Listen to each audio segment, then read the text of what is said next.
সুপ্রিয় শিক্ষার্থীবৃন্দ, আজ আমি তোমাদেরকে এসএসসি ক্লাসের তোমার দ্বিতীয় অধ্যায় থেকে তোমাদের নেটওয়ার্ক টপোলজির উপরে আমি আলোচনা করব এবং নেটওয়ার্ক টপোলজির বিভিন্ন ভিডিও দিয়ে আমি নিয়ে এর আগে আলোচনা করেছি। আজকের যে তোমাদেরকে যে ভিডিওটা নিয়ে আলোচনা করব, ওই যে ক্লাসটা নিয়ে আলোচনা করব সেটি হচ্ছে আমাদের ট্রি টপোলজি।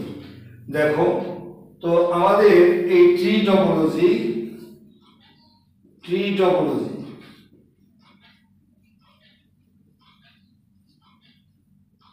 টপোলজিটা মূলত কি? ট্রি টপোলজিটা হচ্ছে মূলত স্টার টপোলজির একটি সম্প্রসারিত রূপ। স্টার টপোলজির সম্প্রসারিত রূপকে আমরা বলে থাকি এই ট্রি টপোলজি। এই ট্রি টপোলজিতে আমাদের একটা হোস্ট বা সার্ভারের সাথে, হোস্ট কম্পিউটার বা সার্ভার কি, এগুলোর মধ্যে সকল তথ্য সংরক্ষিত আছে পৃথিবীর।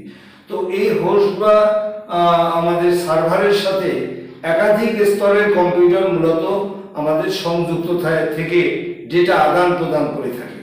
এর আমাদের ট্রি টপোলজি। একটা গাছকে মাটির থেকে তুলে এনে যদি উল্টিয়ে ধরা হয়, তাহলে গাছটির চেহারাটা যেমনি দেখা যাবে, আমাদের ট্রি টপোলজিতে মূলত সেরকমই দেখতে। তো আমাদের এই ট্রি টপোলজিতে আমি একটি ছবি এঁকে দেখাচ্ছি। এটি মনে করা হচ্ছে আমাদের একটি সার্ভার বা হোস্ট। এটাকে আমরা হোস্ট ধরলাম। এই হোস্ট কম্পিউটারের সাথে বিভিন্ন স্তরের কম্পিউটার একের পর এক আমাদের সংযুক্ত থাকে। একটা কম্পিউটার।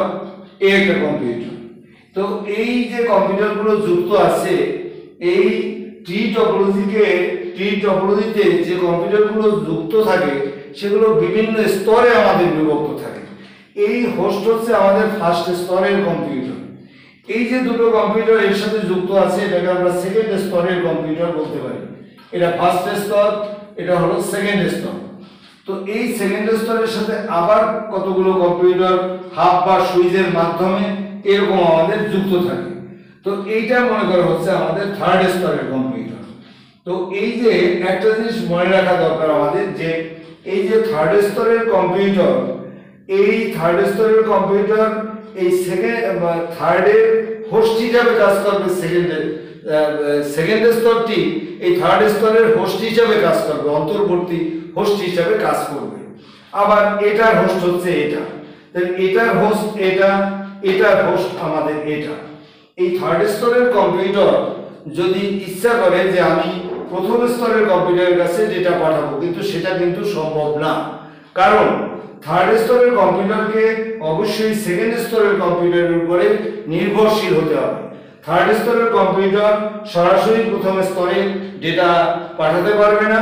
এই ডেটা পাঠাবে সেকেন্ড স্তরের কম্পিউটারের কাছে।